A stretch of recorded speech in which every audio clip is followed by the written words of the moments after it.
이란 이스라엘의 전쟁 결국은요 시작이 됐습니다. 지금 이란이 이스라엘을 향해서 말입니다. 수십 발의 어떤 드론, 수백 발의 미사일을 쏘고 있다는 이야기입니다.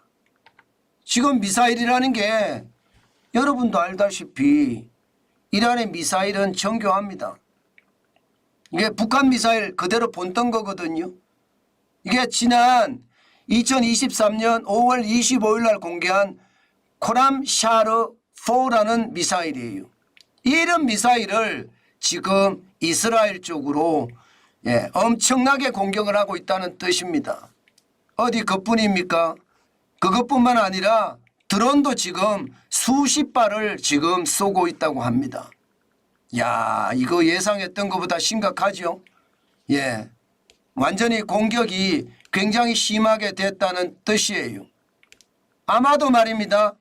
시리아의 수도가 다마스쿠스죠.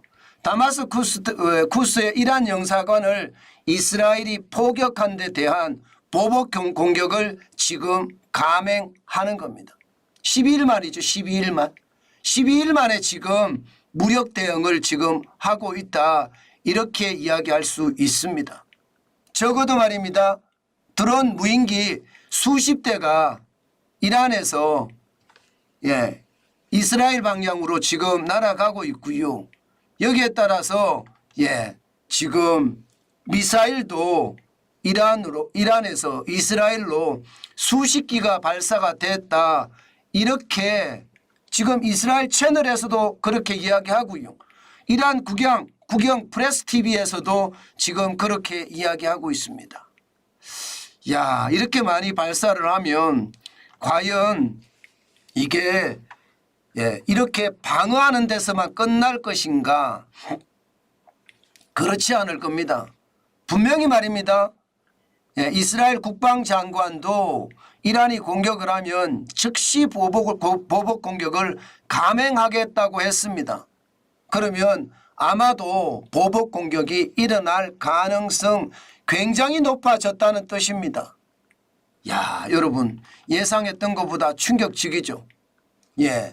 그리고 전격적이었습니다. 뭐 새벽에 일어날 거라고 예상을 했지만 이렇게 신새벽에 결국 이란이 이스라엘을 공격했다는 뜻입니다. 사실 조 바이든 대통령이 중국의 시진핑 국가주석을 통해서 제발 이란 좀 말려달라 이야기를 했지만 그 말도 통하지 않았다는 거고요. 하메이니 이란 최고 지도자는 결국 말입니다. 이란 영사관에 대한 포격, 이것은 용납할 수도 없고 반드시 보복할 거다 이야기를 한 것을 지금 감행했다고 생각하시면 틀리지 않을 것 같습니다. 자, 이렇게 말입니다. 드론이 수십 기, 미사일이 수백 발 이렇게 쏘아졌을 때 과연 이스라엘에서는 이것을 다 막아낼 수 있을까요? 현재까지는요. 미국 해군의 이지스함이 배치가 되어 있고요. 지금 쉽게 말하면 이스라엘의 미사일을 포격할 수 있는 준비는 해두었다고 이야기합니다. 그렇지만 수십 개에 되는 드론을 다 떨어뜨린다는 건 참 쉽지 않을 거고요. 또 말입니다. 설사 말입니다. 수백 개에 해당되는 미사일을 이게 날아오는데 방어를 한다고 하더라도 과연 어디까지 방어할 것인가? 거기에 대한 피해는 얼마나 클 것인가? 그것을 생각을 하면 전쟁의 양상은 자칫 말입니다. 굉장히 확전이 될 가능성이 굉장히 높아졌고요.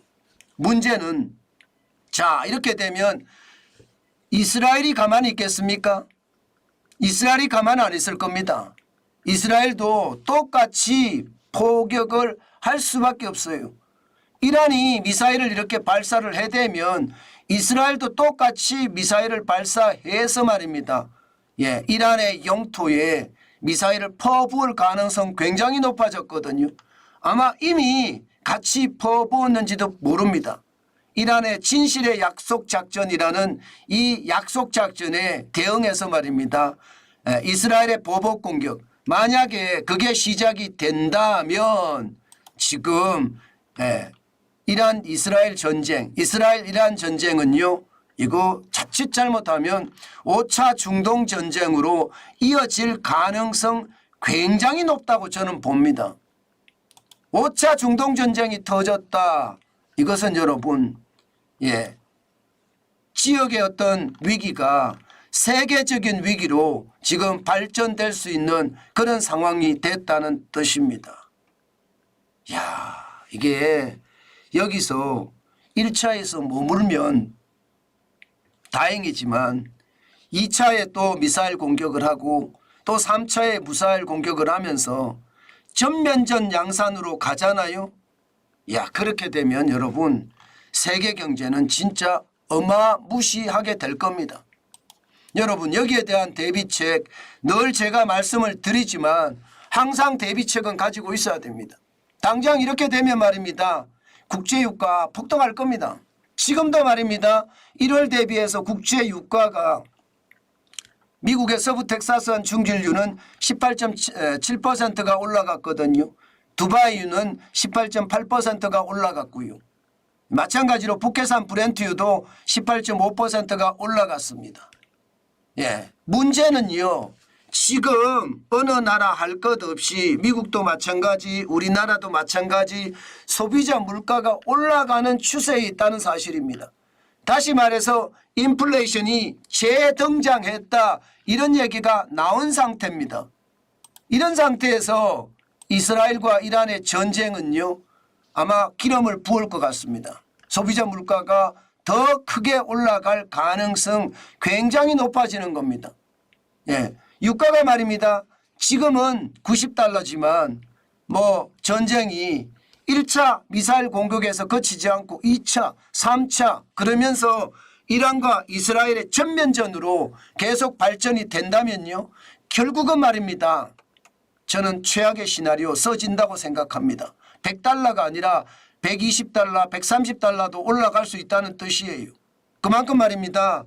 유가는 폭등한다는 뜻입니다. 우리 봤잖아요. 이미. 러시아가 그죠? 우크라이나를 침공할 때 유가가 120달러씩 붕붕 올라가는 거 이미 봤잖아요. 이게 2022년 2월 24일에 러시아가 우크라이나를 침공을 했는데 그때 유가가 120달러까지 올라가는 것. 지금 말입니다. 이란과 이스라엘과 이란의 전쟁이 전면전으로 계속해서 만약에 치닫을 경우에는요. 아마도 말입니다. 최악의 사태가 벌어질 겁니다. 거기에 대한 대비책 반드시 가져야 됩니다. 당장 말입니다. 미사일 쐈는데 이란의 주요 지역이 타격을 입었어요. 그리고 사망자가 많이 생겼어. 그러면 이스라엘은요 최악의 보복 공격을 하고요. 심지어 전투기를 투입해서 이란 전역에다가 저는 포격을 할 가능성도 굉장히 높아진다고 생각합니다. 그것이 5차 중동 전쟁으로 발전할 수 있다는 뜻이에요. 저는 그것이 결국은요. 상황이 굉장히 나빠지는 그런 사태가 벌어지고 유가도 말입니다. 100달러가 아니라 110달러, 120달러 올라갈 수 있다는 거. 이미 우리는 러시아 우크라이나 전쟁에서 봤기 때문에 우리는 거기에 대한 대비책 반드시 가져야 됩니다. 반드시 말입니다. 지금 물가가 올라가는 추세잖아요. 지금 우리나라 물가입니다. 소비자 물가가 3월에 3.1%입니다. 2월에도 3.1%고요. 지금 2022년으로 가볼까요? 2022년 7월에 6.3%가 된 것. 이게 왜 6.3%가 됐습니까? 7월에. 2월에 러시아가 우크라이나를 침공하면서요. 그때부터 안 그래도 세계 시장은 코로나 때문에 이게 굉장히 어려운 상황이었거든요. 그런데 전쟁까지 터지니까 공급망이 완전히 붕괴되고 유가가 폭등하는 바람에 소비자 물가가 엄청나게 올라왔습니다. 지금 실질적으로 보시면 2022년 2월에 3.7%였잖아요. 5월에 그죠? 5월에 5.4%. 7월에 6.3%. 지금 소비자 물가가 3.1%지만 물가가 안 일어나리라는 보장은 없습니다. 저는 물가가 더 많이 올라갈 가능성 굉장히 높아진다고 봅니다. 지금처럼 말입니다. 미사일을 100발씩 이렇게 퍼붓고 드론을 계속해서 날리니까 이것은 최악의 사태가 저는 벌어졌다 이렇게 생각합니다. 그만큼 말입니다. 이스라엘과 이란의 전쟁은요. 일단락으로 말아야 되는데 일단락으로 말지 않고 2단락, 3단락까지 계속 간다면 그래서 전면전의 양상까지 펼쳐진다면요. 최악의 상황 우리는 경험해야 될 거예요. 또 한 번 우리에게 경제 위기가 올 가능성도 저는 배제하지 못한다고 생각을 합니다. 그만큼 지금 상황은요. 엄청난 열악한 상황이다. 그렇게 얘기할 수 있습니다. 안 그래도 여러분 우리는 저성장에 헤매고 있잖아요. 엄청나게 고통을 받고 있잖아요. 왜 저성장이냐? 아니 이게 고물가에 고금리니까. 고물가에 고금리니까 한국은행 이창용 총재도 말입니다. 물가 때문에 또 중동 전쟁에 대한 우려 때문에 기준금리를 내리고 싶어도 못 내린다고 했습니다. 그만큼 말입니다. 중동 전쟁에 대한 두려움이 있었는데 그 두려움이 지금 터졌다는 이야기입니다. 야, 상황 이거 굉장하죠.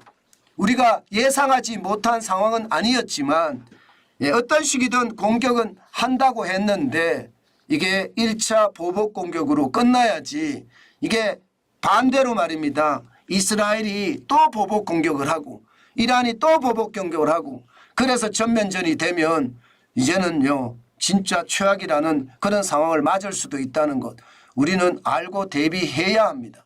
그만큼 말입니다. 상황이 어렵게 됐다는 뜻이고요. 우리 경제는 결국 말입니다. 고물가에 고금리가 잠깐이 아니라 오랫동안 지속될 가능성도 굉장히 높다. 그렇게 제가 말씀드리겠습니다. 안 그래도 저성장의 늪에 빠져 있는데 그래도 올해는 성장률이 2% 이상을 올라간다고 했는데 과연 말입니다. 2% 이상 올라갈 수 있을지 이것도 말입니다. 짐작할 수는 없습니다. 그만큼 블랙스완이라고 하기에는 그렇고요. 회색 코뿔소 벌어진 위기가 더 크게 확장되는 바람에 지금 상황은요. 엄청나게 꼬이게 됐다. 저는 그렇게 봅니다. 결국 말입니다. 이란이 이스라엘을 공격함으로써요. 세계 경제에도 타격은 불가피하고요. 앞으로 그 어떤 상황이 얼마나 진척되느냐에 따라서 세계 경제의 타격도도 그만큼 크지 않을까 저는 그렇게 생각합니다. 아마 여러분들도 투자를 많이 해 놓으셨을 텐데요. 월요일 시장 아주 말입니다.